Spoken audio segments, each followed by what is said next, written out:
So, topic of today's video is why do I feel stressed and exhausted? And as someone who works with a lot of high performers, this is a very, very common question I receive. So, we're going to start by exploring what I call the nervous system, okay? So the nervous system sounds complicated, but the essence of it is we've got two branches of the autonomic nervous system, which is like our daily kind of system that's working all the time. It's the thing running in the background that's controlling all things like our digestion, our breathing, our heartbeat, and then also other processes like our five senses and our like how we grow old and age and stuff, okay? But the basic premise is we've got two branches. We got sympathetic and we've got parasympathetic, okay? So sympathetic is basically our activation system, okay? So it's what gets you up in the morning, get out the door, lock in, sympathetic. When you're chilling, taking it easy, no big deal, having a nap, having a rest, it's more parasympathetic dominant, okay? So for a normal person, ideally we would have pendulations between these throughout the day, okay? So we wake up in the morning and we'd be like, all right, let's go, maybe get out, do a little bit of a walk or a run. Then we might come home and do a little bit of a meditation, have a, bit of a chill. And then we'll go to work and we'll get shit done, okay? And then we'll be going around doing our thing, have our coffee and get some work done, okay? After lunch then maybe and some working, we're gonna maybe have a little bit of a lie down or a bit of a rest and recharge, okay?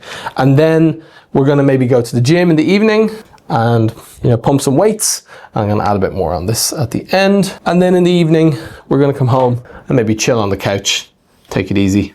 And that's kind of ideally how we would, what's called pendulate between these two states throughout the day. That would be like the ideal scenario, okay? If we were living in tune with our nervous system and our body, okay? Now, that's typically not what actually happens though for most people, particularly high performing guys live a very different life, okay? So basically what that looks like is waking up in the morning and just being on, okay? And then continuing to be on, and then being on a bit more, and then maybe a little less on, but still on, and then going to bed and kind of just about coming down. So as you can see with this guy, he is living only in sympathetic, okay? So there's no access to rest and relaxation, okay?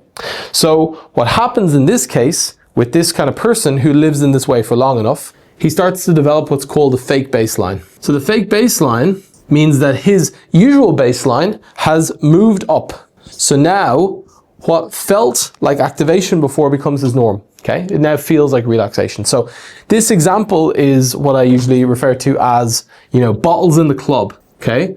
So this is the kind of person who, in order to relax, goes to a loud club and drinks a lot of alcohol. And he calls that relaxing, okay?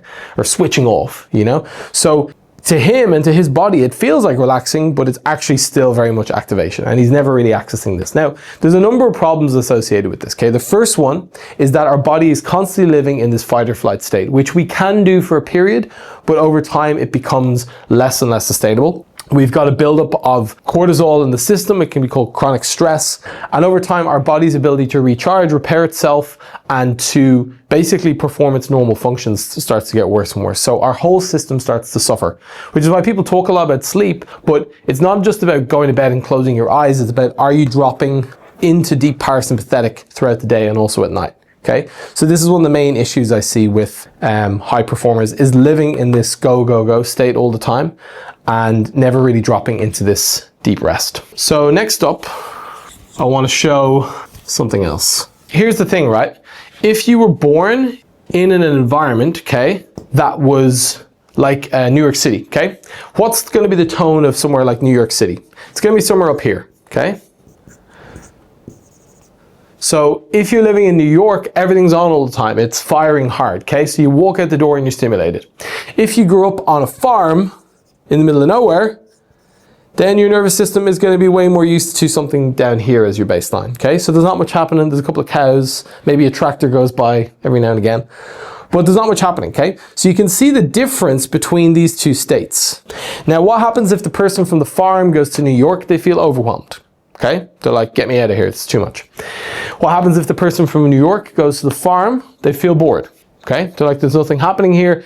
Where's my triple espresso? Let's go walk Fifth Avenue, So what we see is whatever environment we grew up in, or we were kind of conditioned by, or our nervous system was trained in, becomes the environment that we seek out later in life and then attempt to recreate again and again, because it feels like home. So both of these to this person feel like home. So the question for you is, first of all, is what is your home? What for you is your home state? Now, you may have grown up on a farm, but if the tone and the energy in the house was chaotic and there was a lot of shit going down, okay, then probably your nervous system may actually be closer to this. And that's what leads to people going out in the world and living their day-to-day situation in this, where their natural baseline is quite high and they've never questioned it because it's just all they've known. Okay. Now, there's one big danger to living in this way. And it's the cost that most people don't ever allow themselves to acknowledge, okay?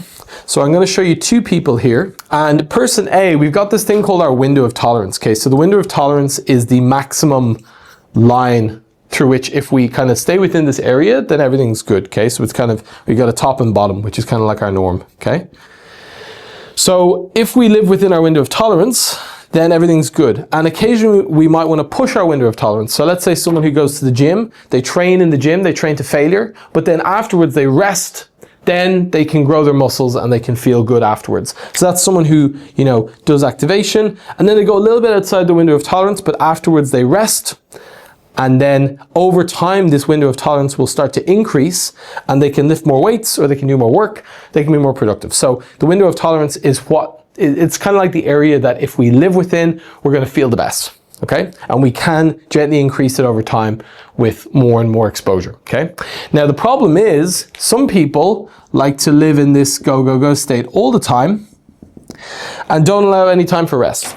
So this is the guy who is on, and he's just living up here outside of his window all the time.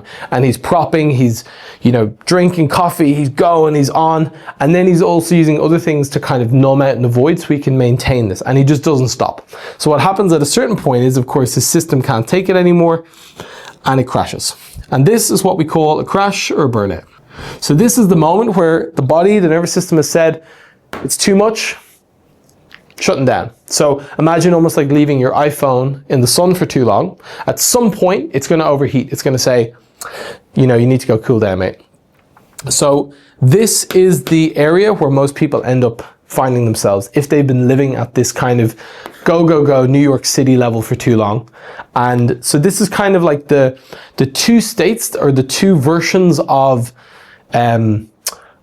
living and stress that we might want to explore. And specifically with this one, this is, I would say, a sustainable long-term growth level. And this is one that most people find themselves in, but obviously isn't sustainable and leads to crashes and burnout. So if you're someone who feels stressed and exhausted and maybe even has experienced some of these crashes, the work for you is how can I live in a way that doesn't push my window too much? How do I recognize when I'm starting to step outside my window, when I feel a bit, you know, jittery and on edge and like I'm not sleeping well and stuff? How do I bring myself then back down into this recovery zone intentionally to avoid this kind of situation happening? And over time, what you'll find is your baseline, even if your baseline has been sitting a bit higher for a lot of your life, you can start to bring it down, where the things that maybe used to feel stimulating, such as going for drinks in the club, feels less exciting. Hanging out in the farm with a coffee and relaxing used to feel boring, now feels like a great Sunday. That's what becomes available when we start to change our nervous system state and start to basically live in a way that's more in tune and aligned with these two branches of the nervous system.